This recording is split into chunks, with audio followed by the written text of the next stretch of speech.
지식의 깊은 맛이 가득한 인문학 만찬에 여러분을 초대합니다.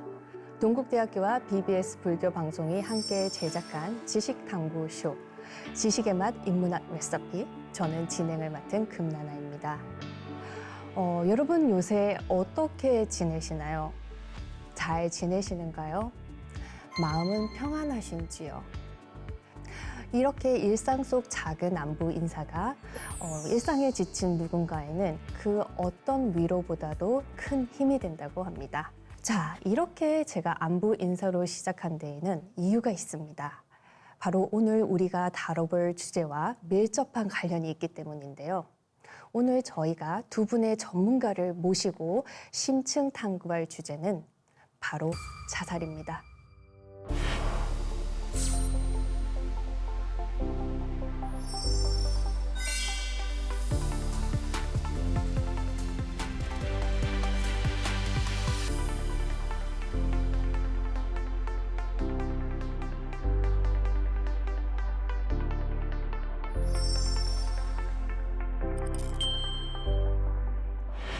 오늘 이 깊고도 무거운 주제를 함께 풀어갈 두 분 모셨습니다. 성진 스님, 최상미 교수님 반갑습니다. 네, 반갑습니다. 안녕하세요.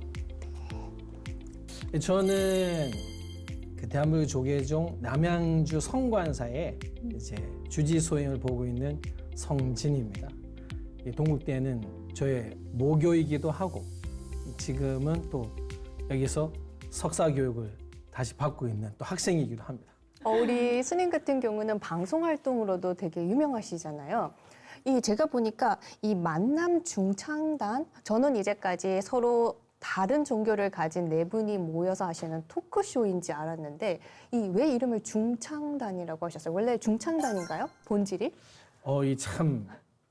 이 질문이 뼈가 아픈데 네, 사실 저희가 이제 그 불교, 그다음에 개신교, 천주교, 원불교에 있는 남성 종교인들이 모여서 이렇게 노래로서 같이 이제 노래로서 많은 분들과 만나고 공감하고 위로하고자가 목적이기 때문에 중창단 이름이 만남. 네, 만남이고 이제 그러면서 중간중간에 만나신 분들과 이런 삶의 이야기를 이제 하는데 아무래도 저희가 아직은 말을 더 잘하고 노래를 더 잘 못하기 때문에 우리 금나라 교수님께서도 이런 질문을 하시는데 저희가 노래를 부르는 중창단 이름이 만남입니다.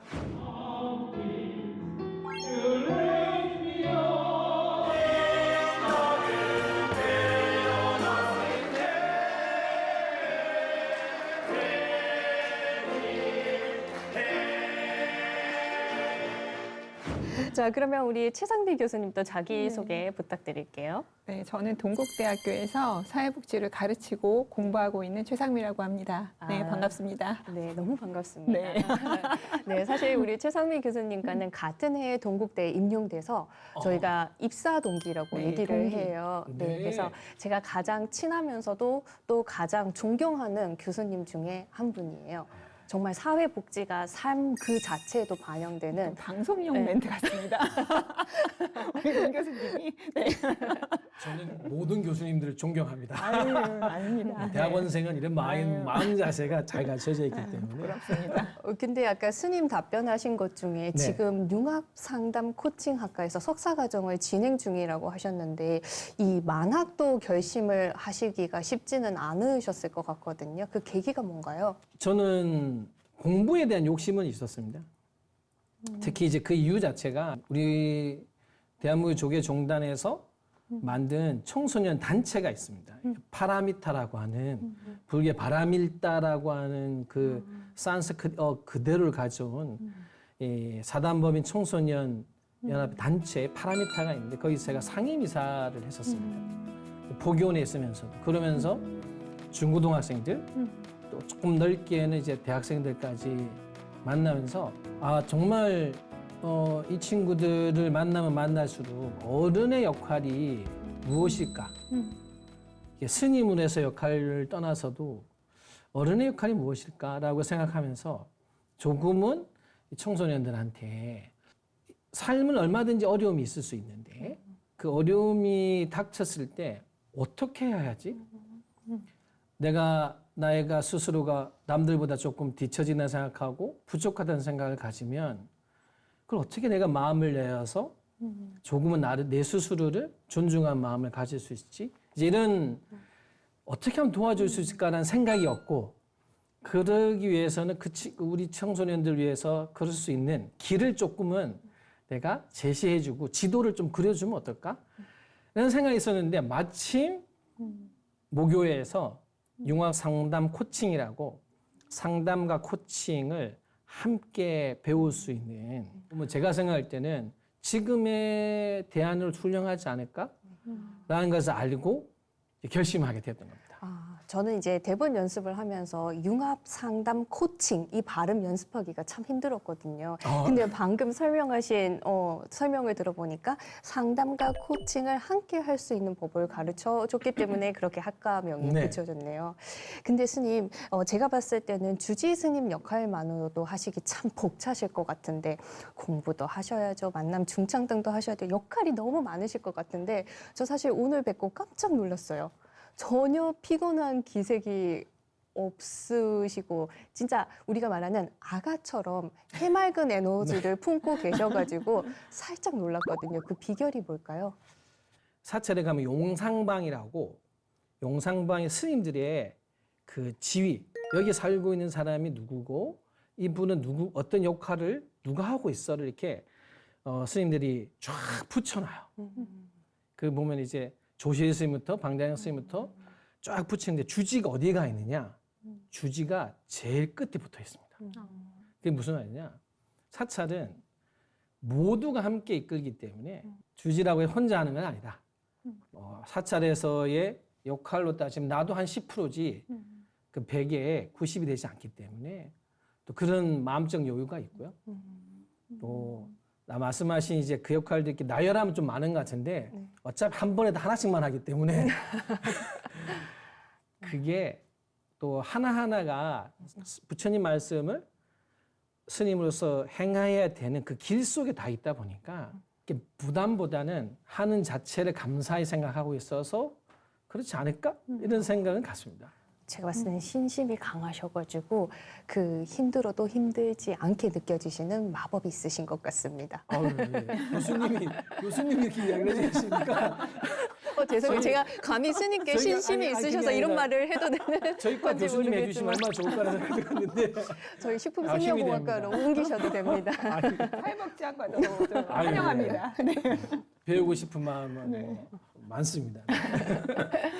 우리 최상미 교수님은 사회복지 상담학과에 계시잖아요.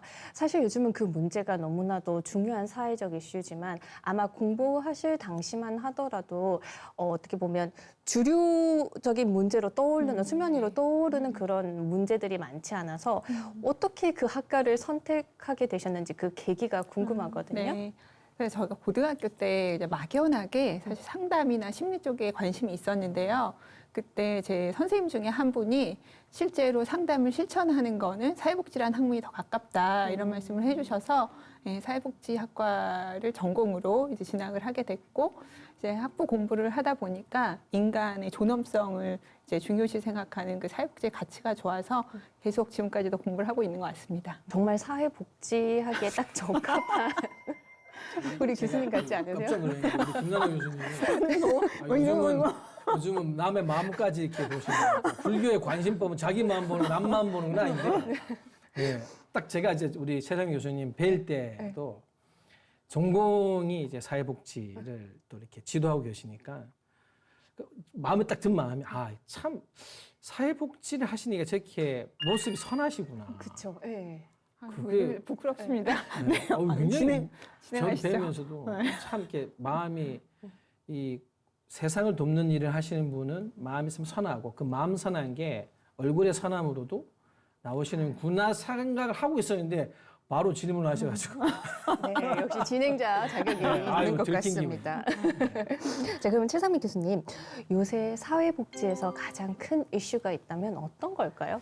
글쎄, 뭐 사람마다 생각하는 게 다르긴 할 텐데요. 최근에 이제 연금 개혁 안이 통과되면서 연금의 재정 안정성 뭐 이런 거에 대해서도 관심이 많이 있고, 그리고 요즘에 양극화나 불평등, 격차 이슈가 굉장히 심하잖아요. 그런 부분, 그리고 최근에 이제 정치적 측면에서 그런 게 많이 드러났는데 사회 분열이나 갈등 이런 것도 우리나라가 굉장히 심한 것 같고, 그리고 또 모든 생애 주기에서 나타나고 있는 청소년, 청년, 중장년, 노년 모두 나타나고 있는 그런 정신건강 이슈도 굉장히 중요한 문제인 것 같습니다. 진짜 교수님께서 말씀하신 하나하나가 어찌 보면 대한민국의 미래를 결정 지을 만큼 중요한 이슈들인데요. 특히 그 마지막에 언급하신 정신 문제 이슈가 오늘 우리가 나눠볼 주제 자살과도 연결되어 있잖아요. 네. 함께 깊이 나눠보도록 하겠습니다. 네.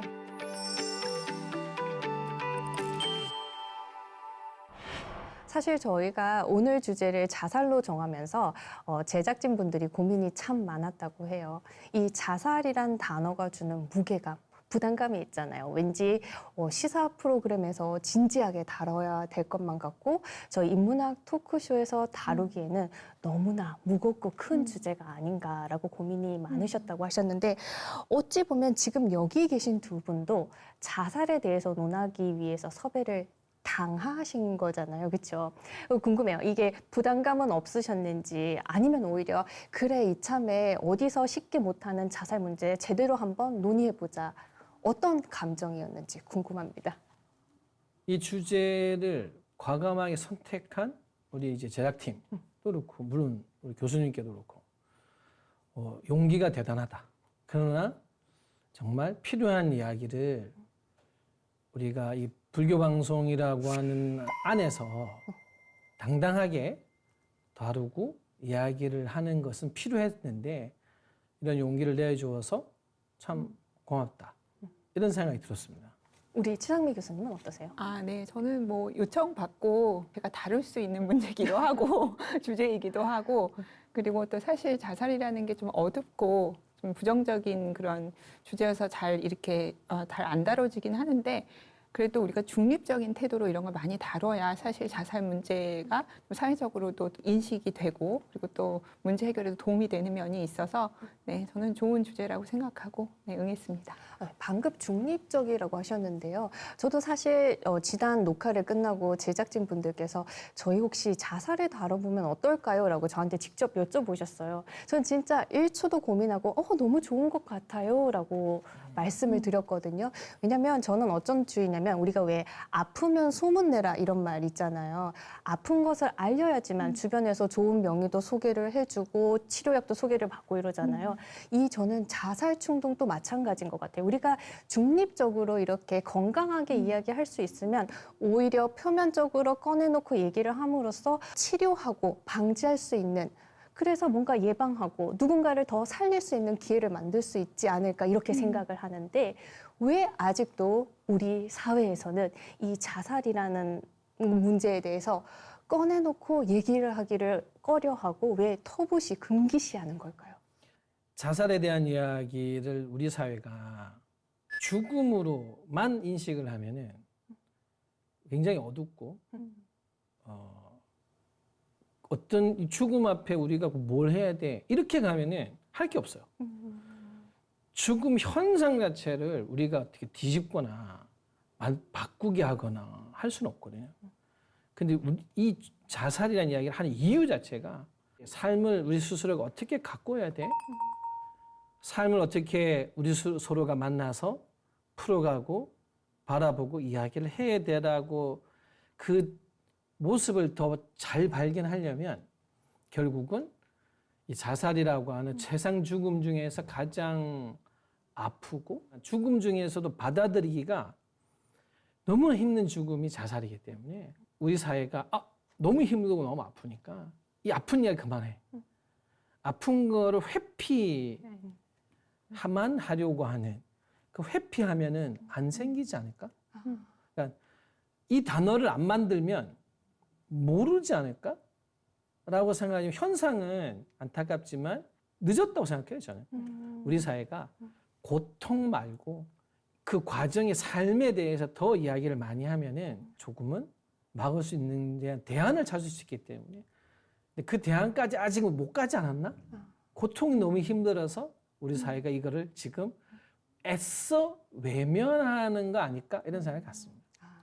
우리가 동전의 앞면과 뒷면이 다른 게 아니잖아요. 그렇죠? 어떻게 보면 삶과 죽음도 동전의 양면 같은데 하신 말씀 들어보니까 우리가 자살에 대해서 논의한 이유, 살기 위해서 해야 된다는 말이 참 가슴에 와닿습니다. 근데 사실 좀 재밌는 에피소드를 하나 소개를 하자면 제가 2002년도에 미스 코리아 대회를 출전을 했었는데 네. 그 당시 제가 받은 인터뷰 질문이 무엇이었냐면 지금 만약 당신이 한강 다리를 지나고 있는데 자살을 시도하려는 사람을 봤다. 어떻게 대처하겠는가라는 질문이었거든요. 그때 제가 했던 답변이 저는 그 사람에게 다가가 지금 죽고자 하는 용기로 산다면 어떤 어려움이든지 극복할 수 있습니다. 이렇게 답변을 해서 되게 높은 점수를 받았었어요. 아마 제가 봤을 때 그 답변 때문에 진이 되는데 큰 기여를 하지 않았는가 생각을 하는데 자, 죽을 각오로 열심히 살아라라고 하는 이 답변에 대해서 만약 심사위원이셨다면 10점 만점 중에 저에게 몇 점을 주셨을까요? 아 저는 네. 스님들이 웬만하면은 네. 5점 이상 줘야 되거든요. 저희가 이제 그 웬만하면은 5점 이상 줘야 되는데 네. 아 이 문제 앞에서는 네. 5점 이하를 줄 수밖에 없습니다. 5점 반, 제가 50점도 안 되나요? 네. 이 대답만 가지면 그러나 네. 행동은 네. 행동으로는 일단 5점 이상을 주고 이제 거부 회피 안 했으니까. 맞아요. 그렇죠. 살리려고 노력했으니까요. 그치. 일단은. 그 점은 정말 높은데 이제 일단 이 말로는 네. 5점 이하. 저 또한 그 높은 점수를 드리기는 힘들 것 같습니다. 네. 그건 약간 네. 그 힘든 사람, 자살을 생각하는 사람한테 피해야 되는 말 중에 하나거든요. 네, 그래서 높은 점수를 드리기 힘들다. 이 정도로만 하고 우리가 뒤쪽에 또 그런 얘기가 나오니까 또 네. 그때 얘기 나눠보면 좋을 것 같습니다. 우리 시청자 여러분들도 좀 저처럼 의아하거나 궁금해하지 않으세요? 저는 아직도 제가 이 답변이 좋다고 생각하는데 두 전문가는 그 답변이 잘못됐다고 합니다. 50점도 안 나온다고 합니다. 혹시 왜 그런지에 대해서 궁금하시면 끝까지 다 시청을 하셔야 됩니다. 최근에 유명인들의 자살 문제가 잇따랐는데요. 너무 자주 접하다 보니까 어찌 보면 대중들은 이제 이 소식에 덤덤해지기도 하고요. 또 일부는 이 고인의 자살 소식을 활용을 해서 너무 자극적인 기사로 악용하기도 하는데요. 이 유명인들의 자살 문제 어떻게 생각하시나요, 스님? 한국 사회가 죽음을 대하는 데 있어서 아직도 벽이 있다. 특히 이제 유명인의 죽음이나 우리 사회적 죽음을 대할 때 그 나를 사랑했던 사람들에게 얼마나 많은 아픔과 수많은 관계 속에 하나의 세상이 소멸되었는가를 저는 보여줘야 한다고 생각해요. 보여줘야 된다고. 왜 그러냐면 저는 이렇게 생각하는 게 결국 사는 이유가 나를 조금이라도 위하고 사랑하는 사람을 위해서 우리 삶의 목적을 자꾸 맞춰야지 나를 조금이라도 미워하거나 나를 받아주지 않는 사람에게 목적을 맞춰 살 수는 없거든요.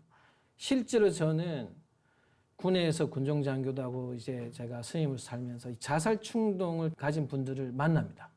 저는 심지어 자살을 하러 가면서 전화를 한 사람도 있고 그분은 2시간인가 통화를 했던 저 기억이 나거든요. 하셔서 막으셨나요?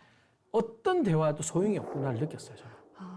이미 결심을 먹으면 예, 이게 그 목소리에서 느껴져요. 전화를 했다는 거에 대한 것만 해도 잡을 수 있는 끈은 생겼지만 네, 그렇죠. 누군가를 막아야 되겠는데 그 무력감이 가장 큰 2시간이었어요. 1시간 정도 넘어갈 때 그 대화가 넘겨졌던 가장 핵심적인 게 있어요. 저도 그 대화를 하다가 그분의 가장 친한 친구가 떠올랐어요. 어떤 말에도 소용이 없더라고요. 그냥 그분한테 그 친구한테는 전화했냐 했어요. 아니 나한테 전화할 정도면 가장 그 소중한 친구 본인도 이야기하지 않았냐. 늘 당신을 제일 좋아하고 나하고도 절에도 데리고 오고 했는데 그 친구한테 어쩌면 마지막 길이라면 그 친구가 통화 좀 해봤으면 좋겠어. 이 말에 그 분이 대답이 한 몇십 초간 멈췄어요. 제가 이제 그 뒤에 대화들이 참 그 친구가 당신을 어떻게 나한테 이야기했어. 그때 같이 왔을 때 참 친구 좋아 보여. 그때 같이 왔던 이야기가 자연스럽게 넘어가는데 그러면서 그분이 차를 타고 가다가 세웁니다. 세우고 대화를 해요, 이제. 그러면서 제 대화가 끝난 뒤에 하겠다. 그러면서 그 대화를 하는데 그때 저는 한 가지 느꼈어요. 살릴 수 있겠다. 이게 말이 따뜻해져요. 그래서 제가 이 말씀을 드리는 거예요. 나의 죽음 옆에는 나를 사랑했던 사람들의 아픔이 있다. 내가 나를 사랑하는 사람을 제일 아프게 할 수 있는 게 스스로 죽음을 선택하는 길이거든요. 그래서 저는 스님으로서 결국은 나를 사랑하고 아꼈던 사람들을 위해서 우리는 이 인생을 때로는 그분들만 또 바라봐야 되고 때로는 그분들을 위해서라도 나의 아픔을 조금은 한 번쯤은 눈물로 삼켜야 될 수도 있지 않을까?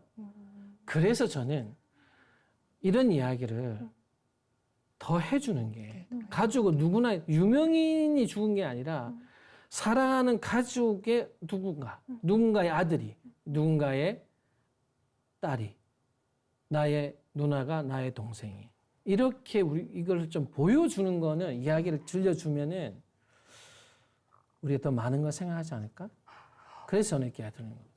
진짜 스님 말씀 들어보면 인생에 소중한 단 한 사람만 있더라도 그분이 노력한다면 자살을 막을 수도 있지 않을까라는 생각이 드는데요. 근데 저희 언론 보도를 보면 그 원인에 대해서 누가 그 사람을 힘들게 했는가 그 부분만 다루지 남겨진 가족분들의 슬픔을 진지하게 다루는 것은 진짜 못 본 것 같아요. 어찌 보면 그러한 모습들, 남겨진 분들의 그 아픔을 더 잘 보여주는 것이 자살을 막을 수 있는 또 하나의 방법이 되지 않을까 스님 말씀 들으면서 한번 생각해 봤습니다. 근데 우리가 이렇게 유명인 자살이 보도되고 나면 이게 대중들한테는 오히려 악영향을 미칠 수 있다라는 우려도 커지고 있는데 이 부분에 대해서 우리 교수님은 어떻게 생각하시나요? 네, 사실 모든 자살은 또 우리가 마음이 아프지만 유명인의 자살은 사회적 영향력이 크다는 점에서 더 우려스러운데요. 사실 그걸 베르테르 효과라고 합니다. 그래서 일단 유명인이 자살을 하면 자살률이 증가하는 그런 경우가 많이 있는데요. 그래서 그게 좀 힘든 사람들로 하여금 자살이 문제 해결 방법이 될 수 있구나라는 인식을 하게 해서 그런 면이 있습니다. 그래서 굉장히 유명인의 자살이 있을 때 중립적인 태도로 정신 건강에 관심과 그런 인식을 중심으로 그렇게 보도할 미디어가 책임감을 가지고 보도할 필요가 있습니다. 맞아요. 해결책이라고 하셨는데 실제로 저희는 그런 기사를 접하면 힘드니까 자살로서 해결했구나, 회피했구나. 뭔가 자살이 하나의 해결책으로 제시되고 표현되는 게 그게 어찌 보면 무의식적으로 많이 퍼져 있는 것 같아요. 그 점을 진짜 경계해야 될 것 같습니다. 이제 우리 금나나 교수님께서 또 말씀하신 대로 이렇게 어떤 아픔의 측면만 이제 서술하면은 이 정도 아프면 이렇게 이 선택이 탈출구냐라는 식의 답이 이렇게 뭔가 나올 것 같아서 그래서 이제 지금 중립적으로 하신 표현 자체가 삶의 가치에 대한 부분들을 더 많이 이야기를 해줘야 되고 더 많은 이 사랑했던 사람들, 나와 함께했던 사람들의 가치에 대한 부분도 키워줘야 그 중립이 이 사람의 죽음 앞에 힘듦과 사랑함, 나를 또 돌봄, 나와 같이 했었던 분들이 같이 좀 맞춰지지 않을까? 저도 이런 생각을 갖습니다. 들어보면은. 그럼 저희가 현상을 짚어보기 전에 근원적인 질문을 먼저 던져보도록 할게요. 왜 사람은 스스로 목숨을 끊는 걸까요? 글쎄 자살의 원인은 너무도 다양하겠고 또 개인적 원인도 있겠지만 자살을 사회적 타살이라고 할 만큼 사회적 요인의 중요성이 굉장히 강조되고 있습니다. 그래서 빈곤과 같은 경제적 요인, 그리고 그 외에도 고립, 그리고 소속감이 좌절되는 것, 그리고 본인이 이제 짐처럼 느껴지는 것, 그리고 또 자해 방법을 알고 또 그거를 실행할 능력을 갖춰 나가는 거, 그리고 음주 문화, 사실 과음 문화 이런 문화도 자살의 굉장히 중요한 요인으로 많은 연구에서 이제 얘기되고 있습니다. 이제 우리 교수님께서 사회적 타살이라고 네. 이렇게 표현하셨잖아요. 저는 이제 이 자살을 선택하시는 분들 그 과정 중에서 이제 만나서 대화를 해보면 이분들만큼 삶이 붙잡아야 되는 동아줄처럼 느끼는 분들이 없구나.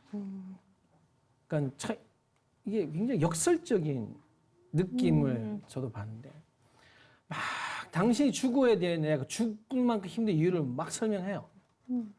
그런데 그 모습은 그러니까 안 떨어지고 싶은 그러니까 맞아요. 줄을 붙잡고 난 정말 떨어지고 싶지 않아. 맞아요. 근데 이 줄이 지금 막 끊겨가고 있어. 내 손에는 더 이상 잡을 힘이 없어. 네.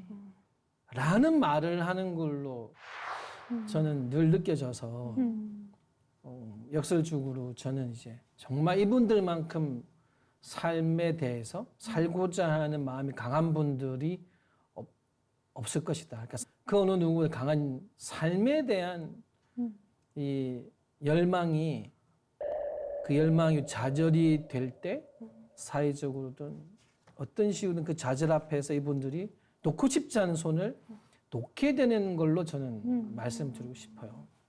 그러니까 이제 밧줄에 잡고 있는 사람의 모습으로 형상화하셨는데 잡으면서 나 죽을 거야 하는 그 말이 원래는 나 좀 잡아달라. 살려줘, 잡아달라고 하는 그 말이 참 가슴을 먹먹하게 하는데요.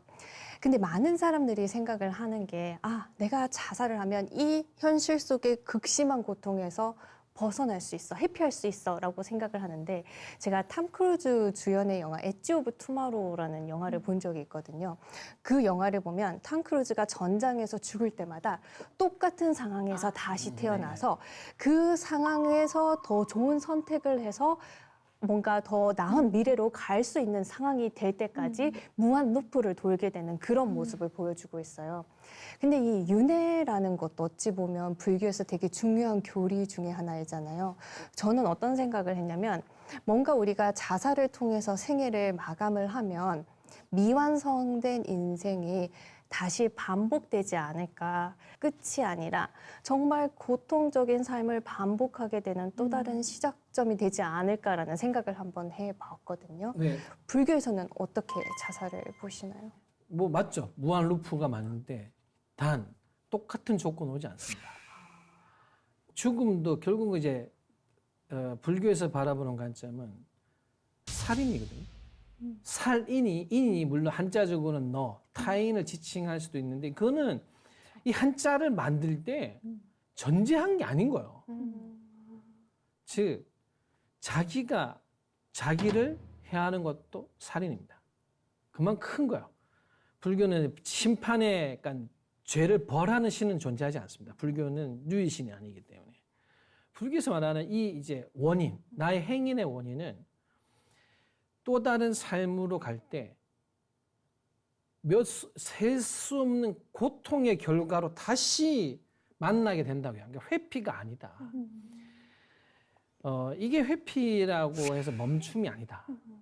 결국은 이 죽음을 통해서 흔히 표현하는 그 영혼이 겪어야 되는 고통은 시간적으로도 그렇고 강도도 그렇고 무한하다. 우리가 그 무간도라고 무간지옥 이런 말을 쓰는 게 있거든요. 무간지옥. 네. 그게 이제 한편의 해석이 이런 거예요. 고통이 없다.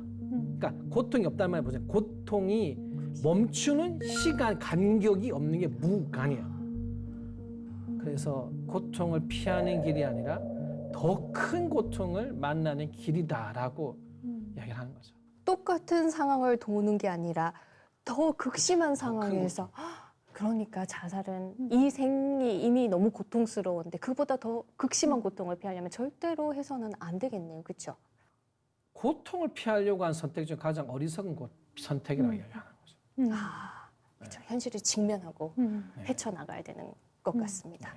그렇다면 저희가 조금 이제 수치로 조금 논해보려고 하는데 우리가 자살률 심각하다 미디어에서 보고하는데 그게 진짜 어느 정도로 심각한 수준인가요? 저희가 매일 몇 명 정도가 자살할 것 같으세요? 매일요? 우리나라에서 아니면 네, 전 우리나라에서. 세계 40명에서 50명 사이 정도 매일. 네, 네. 정확합니다. 네.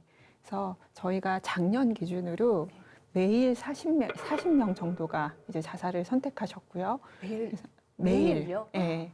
그리고 연 한 14,000명 정도가 자살을 하셨습니다. 그러니까 그 말은 지금 우리가 이렇게 얘기를 하고 있는 이 순간에도 자살을 심각하게 고려하고 계신 분이 있다는 의미고요. 그리고 이러한 수치는 OECD 국가 평균의 한 2.4배, 그러니까 2배가 훨씬 넘는 수준이죠. 그리고 우리나라가 2000년대 초반부터 네, 교수님 2002년도 미스코리아 때 그런 질문을 자살에 대한 질문을 받으셨다고 하는데 거의 그 시점부터 우리나라가 OECD 국가 자살률 1위 자리를 거의 한두 해 빼고는 놓친 적이 없이 계속 1위를 차지하고 있습니다. 그래서 이걸 보면 사실 경제력이 약간 비슷한 나라들을 비교했을 때 자살률이 이렇게 지속적으로 가장 높다는 건 우리나라 자살 문제가 굉장히 심각하다는 걸 보여주는 결과라고 할 수 있습니다. 네. 제가 아는 이제 경찰관 분 중에 우리 이제 그 강남과 강북을 연결하는 네. 한강을 대교들. 두고 대교의 쪽이 한쪽의 대교에 근무를 하고 있었는데 저한테 6개월만 찾아왔어요. 너무 힘들다는 거예요. 자기는 여기 오기 전까지 이렇게 많은 사람이 뛰어내리는 줄 몰랐대요. 그 사람이 이제 너무나 상상을 초월할 정도 숫자가 많으니까 트라우마 때문에 너무 힘들다고 어떻게 이걸 자기가 받아들였는지 모르겠다고 해서 하소연할 정도였으니까 저는 지금 교수님 말씀하신 수치적인 부분 2002년에 그 우리 교수님이 받았던 그 당시의 질문 이게 그러니까 충분히 개연이 있었다는 거죠. 네. 근데 제가 놀라운 것은 왜 우리가 전 세계적으로 대한민국 1등하는 거 많잖아요. 올림픽에서도 1등하고 K컬처 무슨 영화제. 그럼 다들 막 국민이 환호하고 힘을 얻고 이러는데 어찌 자살률을 OECD 국가 중에서 1위 하는 것도 놀라우는데 그게 꾸준히 지속된다는 게 저는 그게 놓치지 더 않고. 네, 놀랐거든요. 네. 그 원인이 뭘까요? 글쎄 뭐 원인 아까도 얘기를 하긴 했지만 글쎄 경제력이 비슷한 그렇게 경제력이 좋은 나라들 중에서 지속적으로 1위를 한다는 건 경제적 요인 외에 사회 문화적 요인의 영향력이 굉장히 크다는 것을 우리가 이제 생각해 볼 수 있게 하고요. 그래서 우리나라는 사실 뭐 자살률이 1위이기도 하지만 노인 자살률은 훨씬 더 그 정도가 높게 압도적으로 또 1위를 계속 하고 있거든요. 근데 그런 건 이제 제도적으로 볼 때도 우리가 사실 노인이 돼서 이제 돌봄이 필요해졌을 때 예를 들면 가족이라는 사적 안정망으로 그거를 이제 대처해 왔는데 이게 빠르게 무너진 거죠. 그래서 과거에는 가족이 어르신들의 어떤 심리정서적인 안전망, 경제적 안전망, 사회적 안전망이 다 돼줬는데 이게 빠르게 이제 사회가 급변하면서 무너지고 근데 제도적으로 사회적 안전망은 아직 그 속도로 이렇게 정비되지 못하고 그러면서 어르신들의 삶도 굉장히 힘들어져서 이렇게 자살률이 높지 않은가 이렇게 생각합니다. 답변하시면서 안전망, 사회망 이런 망을 하셔서 순간적으로 떠오른 생각이 우리가 자살을 하시는 분들 보면 다리에서 투신하시는 분들이 많으시잖아요. 그 다리마다 안전망을 설치해 두면 어떨까요? 왜냐하면 이게 실제로 미국 아이비리그 중에 한 학교가 자살률이 높은 학교가 있는데 네. 학생들이 그 다리에서 뛰어내려서 그거를 막기 위해서 다리 밑에다가 그물망을 설치했다고 하거든요.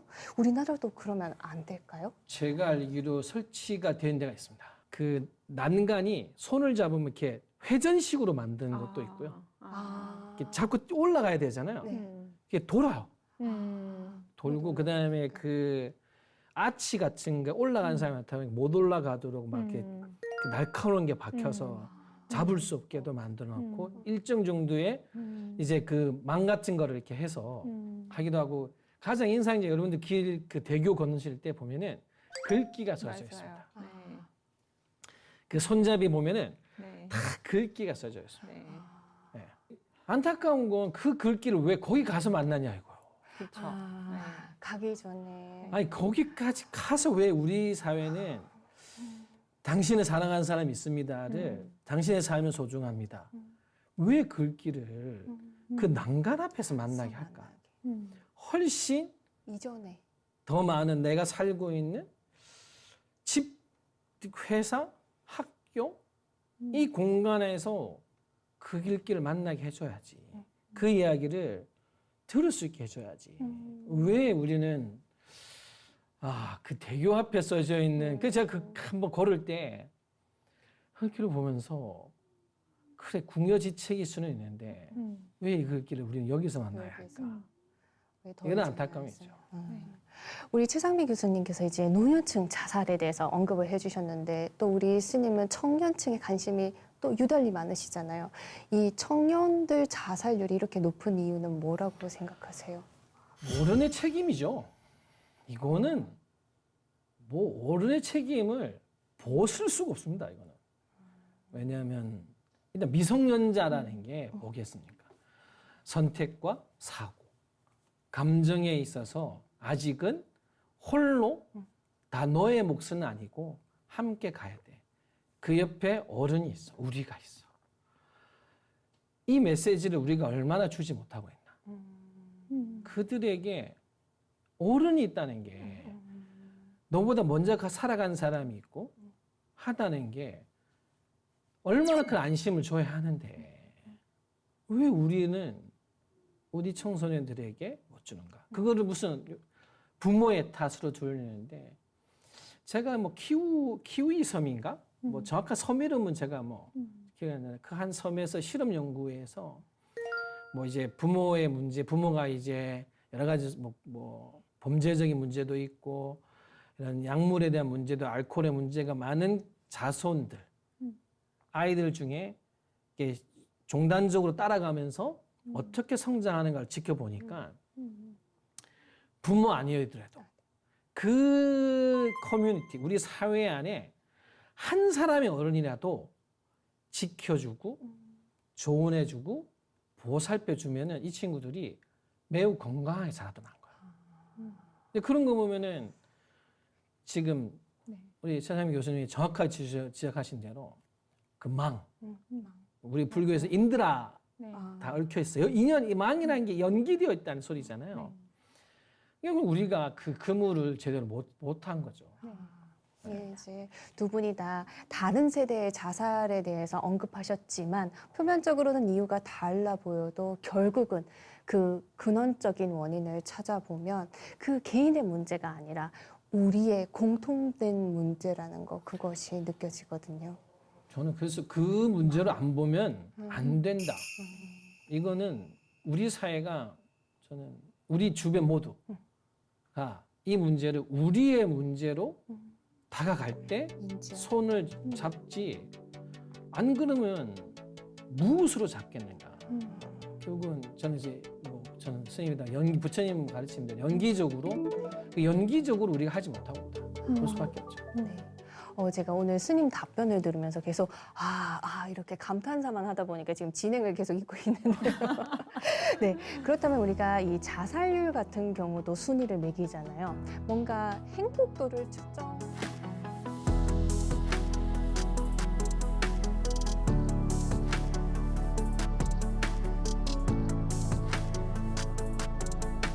당신이 도움이 필요할 때 도움을 구할 사람이 있습니까? 우리나라 굉장히 획일적인 그런 기준에서 우리 청년들이 고독감 아니면 정신적인 외로움, 정신건강 문제의 심각도가 좀 높아진 그런 경향은 보이고 있습니다. 150개 국가들 중에서 행복도가 58위. 이 친구는 우리보다 더 빨리 알았구나. 내가 뭔가 할 수 없는 벽들이 많다. 부모님, 이미 우리 사회가 만들어서 어른들이 만들어.